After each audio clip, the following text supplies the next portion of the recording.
Bonjour, vous êtes bien à l'écoute de Laïkino avec Jonathan, la chronique cinématographique de l'Union des familles laïques. Nous retrouvons Alain qui va vous parler de films en coproduction internationale où le cinéma français trouve toute sa place. Bonjour Alain. Bonjour Jonathan, bonjour à toutes, bonjour à tous.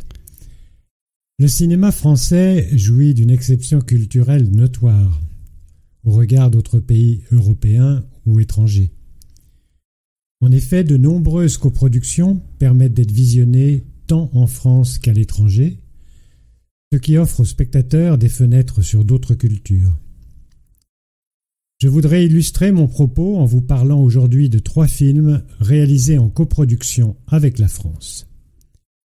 Il s'agit de 3 films très différents, mais qui m'ont laissé un très bon souvenir. Le premier s'intitule « Même la pluie ». C'est une production hispano-franco-mexicaine de 2011. Réalisé par une Espagnole, Itziar Bolan, le film nous amène en Bolivie. Là, un jeune réalisateur de cinéma, Sebastián, et son producteur, Costa, repèrent les paysages pour le film dont le budget est vraiment très serré. Le producteur est heureux d'employer des comédiens et des figurants locaux à moindre coût. Mais bientôt, le tournage va être interrompu par la révolte menée par un des figurants contre le pouvoir en place qui souhaite privatiser l'accès à l'eau courante. Alors, Costa et Sebastián vont être malgré eux emportés par cette lutte pour la survie d'un peuple démuni.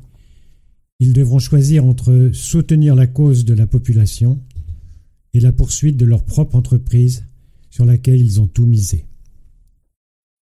On retrouve dans l'écriture du scénario un collaborateur de l'anglais Ken Loach. Pas étonnant donc que dans ce film, le peuple ne soit pas un des figurants, mais un personnage à part entière. La Régate, du réalisateur belge Bernard Belfroy, est une production européenne franco-belge-luxembourgeoise sortie en 2018. L'histoire. Alexandre, 15 ans, vit seul avec son père dans les coups et la violence, sans en parler à personne, sans s'en ouvrir à quiconque. Passionné d'aviron, le jeune homme ambitionne de remporter les championnats de Belgique. Son entraîneur et une jeune fille dont il est amoureux vont tenter de lui faire reprendre goût à la vie. Nous sommes plongés dans ce film dans un enfer affectif, mais traité avec finesse et beaucoup de réalisme. Después de Lucia est une production, écoutez bien, franco-germano-mexico-néerlandaise. Réalisée en 2012 par un jeune et talentueux réalisateur mexicain, Michel Franco. L'histoire. Roberto et Alejandra décident de s'installer à Mexico suite au décès accidentel de Lucia, leur mère. Le deuil est très douloureux pour ces 2 êtres. Alejandra intègre une classe de lycée où elle est nouvelle.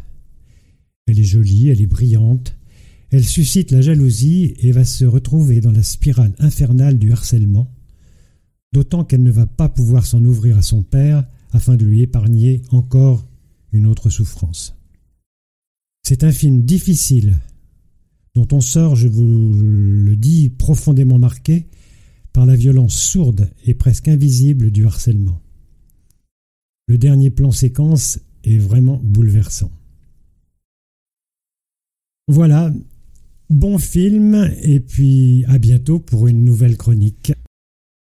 Merci beaucoup Alain. En attendant de nous retrouver, n'oubliez pas notre émission de balado-diffusion sur laïcitad.ufal.org ainsi que notre site ufal.org. N'oubliez pas que nos activités ne sont possibles que grâce à vos dons et vos adhésions. C'était Jonathan sur Laïkino. À très bientôt.